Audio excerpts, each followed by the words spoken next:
Spurs fans, what's going on? My name's Tom Petrini. If we haven't met, this is a special live edition of State of the Spurs coming at you from the newly named Frost Bank Center, from the official TV station of the San Antonio Spurs, KENS 5.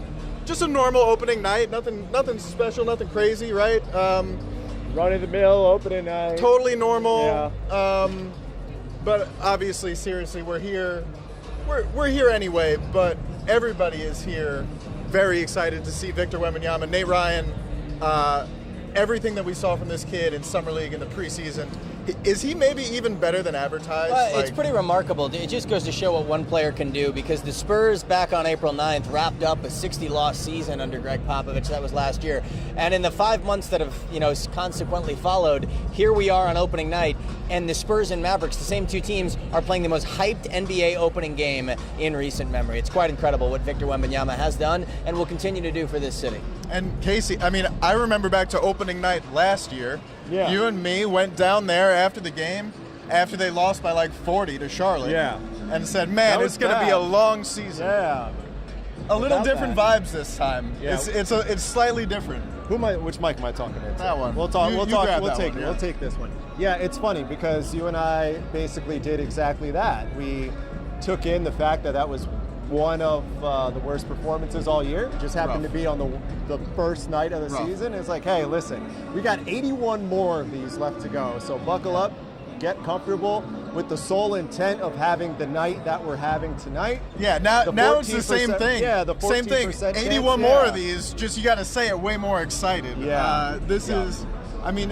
It's going to be a fun game. It's going to be a fun season. And also, this is Victor Wembanyama at his least experienced. Never played an NBA game, regular season game before this point. And 19, 5, and 3 blocks in the preseason. In 21 minutes, he hasn't played in the fourth quarter yet. Nate, I think it's a total celebration tonight, too. You just mentioned it, Tom. I was just talking about it on air about an hour ago. If the Spurs lose tonight, the Spurs are underdogs. They're 4-point underdogs here to the Mavericks. They're playing a game on national television. They're going to play a lot more on national TV. I think they have 9 as it is over the first 3 months of the season. If they lose, it's on to the next. The Spurs, by many in the league's expectations, aren't projected to make the playoffs this year. They're going to be competitive, as we know. We all think that they're going to contend for a challenge for a playoff spot. If they lose, it's on to the next, right? But it's a chance for a win tonight on national television, especially with the hype train that's followed Wembanyama with the performances he's put up in preseason. A win tonight totally solidifies that and takes that expectation now in the regular season through the roof. So it's really a win-win scenario for San Antonio. If they win, it just even further builds that on national television on opening night. But a loss, it's still, a loss doesn't doom and gloom it. It's essentially whatever, because there's 81 more games. Something that I'm curious about here going into this is there's all this hype, right? And of course there is when you got a player that talented. Is there more hype than people who have actually really watched Victor Wembanyama play? Because I feel like the more people watch, the more that the hype is going to be justified almost. There are people that doubt him coming in. I think once people see him play, they're going to turn into believers pretty quickly. I will say this. I was here for the Miami game, the first home game. And watching, and you were here, all 3 of us were here. Yeah, now that I think about it, all 3 of us were here. And I know that Heat roster they put out that night wasn't much better than probably the 3 of us out there combined, but he looked better than advertised. He looks better than advertised. Even the most benign, inconsequential things on the floor that he does, you're like, that's not supposed to happen. That's not supposed to happen. And when I went out, when I saw that first night, I'm thinking to myself, all right, Victor's going to go, he's going to get his 15 minutes of cardio, he's not going to play the second half. But no, he showed out for the national audience, and part of the reason we're having this conversation right now. So for me, my early reviews, I didn't think I'd be able to say it, but so far, in person, better than advertised. Give me your wildest Wemby prediction. Give me, if everything goes completely right. Wildest Wemby prediction. Can I give this to you first so I can think about it? Is it for the career, for the season, the season. tonight? For one night stand? Rookie What are we talking Wemby. about? Rookie Wemby. Rookie year Wemby. It depends on how many games the Spurs play, and I think it depends really how long the Spurs can stay in contention. The Spurs were a little bit showing their cards early on in preseason that hey, on back-to-back nights they might sit Wemby on that back just to preserve his body. But if San Antonio's contending for a playoff spot, either in the regular playoffs or the play-in, the play-in playoffs come the end of the season, it's going to be tough to sit him. And if we see San Antonio contend, I think the more Victor plays, and the more Victor plays, I don't see how anyone else can win Rookie of the Year. All right, I thought of it. I got it. He'll be a second-team all-defensive player. I think we got to aim higher than that. I'm not going to aim higher than that. Have you seen pretty high. Have you seen the people talking about expectation, Defensive Player of the Year as a possibility? Well, for him? if you asked us what we're expecting, I mean that's what we're going to. Not expectation, just like if it all goes great. I think Defensive Player of the Year, or at least first team all defense, is possible. He would be the first rookie ever in league history to do it, but we're also talking about somebody who we've never seen anything like him. Yeah, I'm not willing to go that far. Okay. That's a very, very high mountain. 82-game season, and you're looking at guys like Joel Embiid and guys around the rest of the league in that position. What position does the guy play? What do you put him in as the three in an All-NBA lineup? Wemby said something really interesting yesterday. He was asked about the physicality. Oh, you're going to be playing against grown men. Physicality. How are you going to deal with that? And he was basically like, I've been dealing with physicality my whole life. Also, quickness beats physicality if used correctly. Bars. Absolutely, yes. Can you tell Tom Petrini's through the moon right now? Oh, dude. Because I've been doing this for a while. I've been covering this team for 8 years. I've pulled up on opening night a lot of times and been excited. I've never pulled up and said, man, this is like the beginning of the rest of our lives as Spurs watching people. Absolutely. It's all going to be different from here on out, and that's a crazy thing to think about, and I don't think that's overstating it. I mean, you see the reaction here tonight from the media, from the fans. This is a new era, without a doubt. I couldn't have said it better than that, Tom. I certainly could not have said it as exuberant and as elated as you just said it. That's for sure. Am I showing my cards a little bit? Yes, without a doubt. Very much so. Those Fiesta color goggles are out to play. But you know what? Do I look professional? Night. It's fun. It's supposed to. It's supposed to be fun. If you're not having fun here, then where are you gonna have fun? Yeah. It's any bit as fun as your shirt is, Petrini. I mean, you're ready to party here tonight. I like it. I'm ready for it. Is the intent to be on the outside of the collar here? No. You save that for the rodeo road trip when we play in South Beach. I have been known to do that. Absolutely. Go a little Saturday Night Fever with it. I'm just so excited my clothes are popping out of my clothes. With tonight, I think the thing I'm looking for tonight is to see if Wembanyama can match the Spurs points record for most points by a rookie in a single game. That was Willie Anderson in 1988. I think if Wembanyama can get to 30 points, I don't know if he's going to touch the rookie rebounds mark. I was looking at it that it was David Robinson's first ever game as a Spur. 17 rebounds in his first game. That's not happening. We'll see, because these are two teams that like to get up and down. I mean, you're going to see a lot of offense and a lot of points, and if Wembanyama's playing, deep into the fourth quarter, maybe he has a chance to. I mean, we're interested to see the minutes of Zach Collins here tonight. It looks like he's going to give it a go, but as far as just the celebration of the whole night, it's really a loss. It's on to the next, but a win just further adds that hype from a national scale, because we all know how proud Spurs fans are here in the city, but everybody else now looking into it and seeing the rejuvenation that really hasn't come around this city in quite some time. Let's get our buddy Jeff Garcia in here. Jeff was caught in traffic, but he's here with us. He's joining the show. We're excited to have you. Jeff, Hefe, OG, how you doing today, man? Well, first of all, I'm still in that New York mindset, the fashionably late thing. That's what it was. Right. But, I'm excited. I heard you say that you've been doing this for 8 years.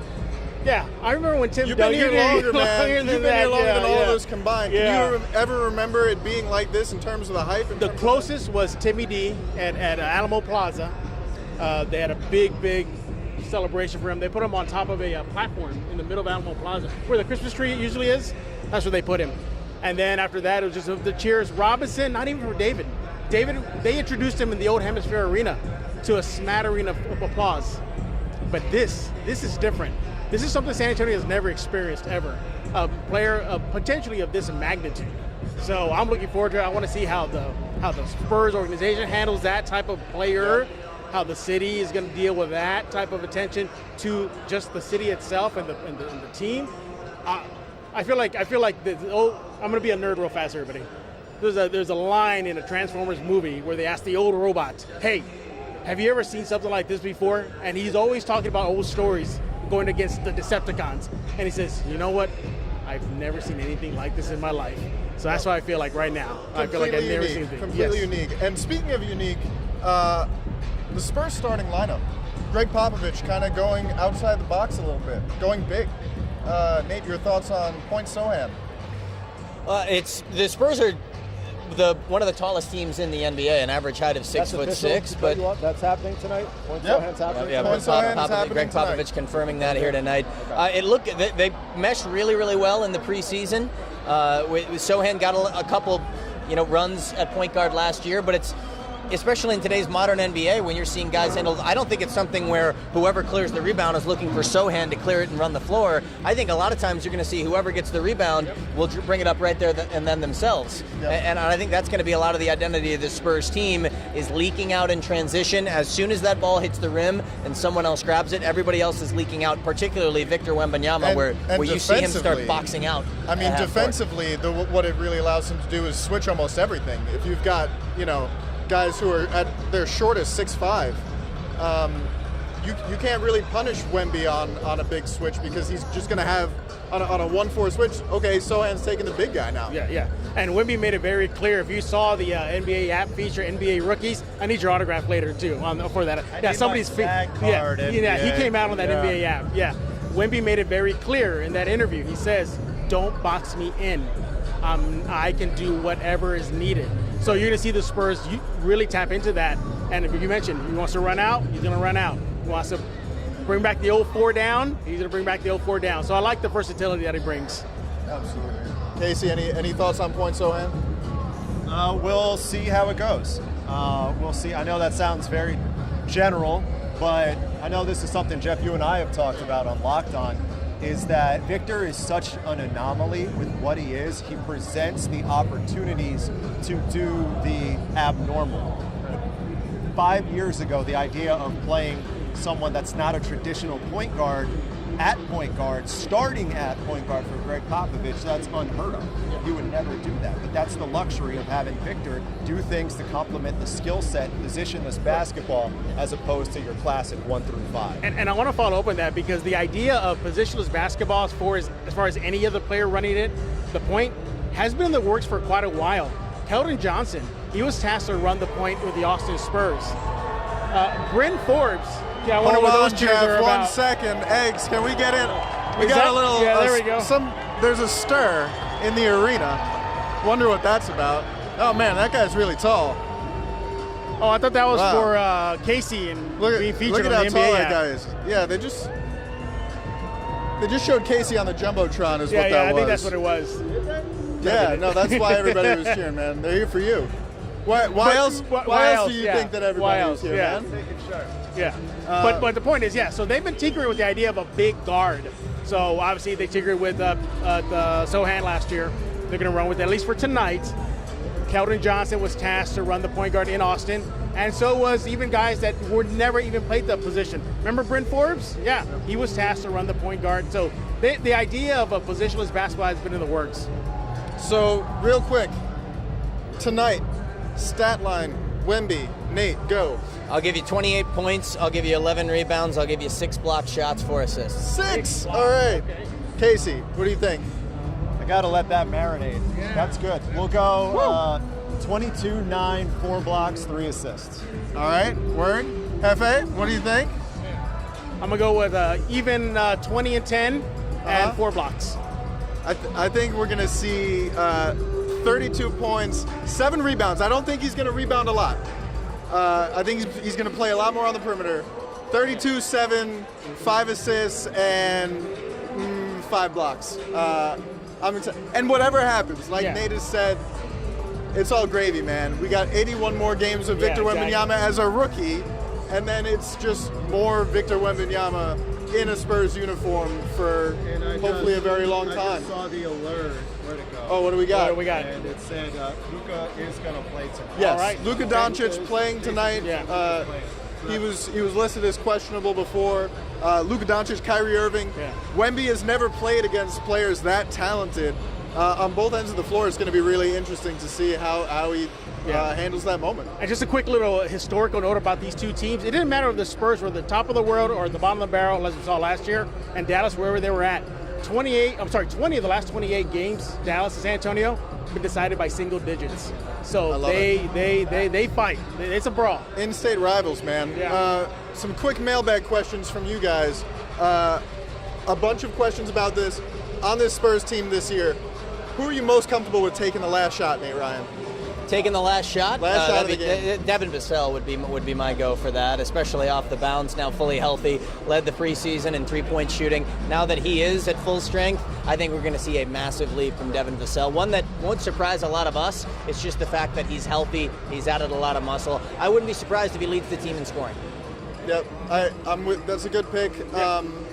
Wemby, not a bad pick. No. I mean, I'm sure they'll go to him every once in a while in a clutch situation. But Vassell, steadiest hand for sure. Oh, yeah. And to follow up on your point about Devin Vassell, spoke to an NBA scout recently. They were here to scout Wemby, obviously. Speaking with him, he goes, hey, you know what? Yeah, my attention's now shifted to Vassell. So he's on the radar right now, so not a bad pick. He's going to get on a lot of people's radar with 20 national TV games or whatever it is this year. It's going to be a fun I have year. Vassell, obviously, as my number one guy I'm going to give the ball to. But if it's kind of like a last-second, gun to the face kind of thing, like who's going to take that last, world on the line, would it be risky if I say Julian Champagny taking that last shot? That's the gimme Iguodala. That's your gimme Iguodala. I love Champagny though. Yeah, Champagny. Bottle service, baby. Potential trades. What about all those picks? Spurs buyers, maybe, if things go well? I don't think so. I don't think so. I think they're very much locked into, and I know it's beaten into the ground, but I'll say it again. We like what we have. I really do. Admittedly, you look at the capital that they have, they're going to have to condense their assets at some point. Yeah. Because they're not going to use every one of those first-round picks. You can't. You just can't do it in the long run. I don't think that trade comes at the trade deadline. Honestly, I don't really see the purpose of making that kind of dramatic move at the deadline. Answer your question, no. Nate, Jeff, any disagreement there? Well, I would say look at the contract extensions that San Antonio has doled out. Every single one of the 5 starters on the floor tonight. Wembanyama and Sohan are on their rookie contracts. We just saw Zach Collins get a 2-year extension a couple days ago. Vassell before the season, and obviously Keldon before last season. Brian Wright and San Antonio are very comfortable with this core that they have. That's going to be the team that they have moving forward. And they still have some of the most cap space of any team in the NBA. I think you wait and possibly bring in some veterans in the offseason to maybe supplant everybody else. Absolutely. Yeah, this team is still in rebuild mode. They're not out of the woods yet. So if an opportunity is there to boost Wemby's hint, kind of wink, wink, I want to win titles as soon as possible. If there's a deal that could possibly push that in the direction, I think they would do it. They would entertain it. And they can pretty much meet any demand a team would want. They got the cash, they got the picks, they got the players. So let's rock. All right, well, that's about going to do it here from the Frost Bank Center. I'm Tom Petrini, Casey Vieira, Nate Ryan, Jeff Garcia. This has been a very special episode of State of the Spurs. Yes, sir. From Ken's 5, the official TV station of your San Antonio Spurs. We're going to have full game coverage online, pregame, postgame. All season long. All season long, especially for this game. Pictures, video. I'm excited, man. I hope you're excited. Thanks for spending some time with us before this game. Go Spurs, go. What's up, guys?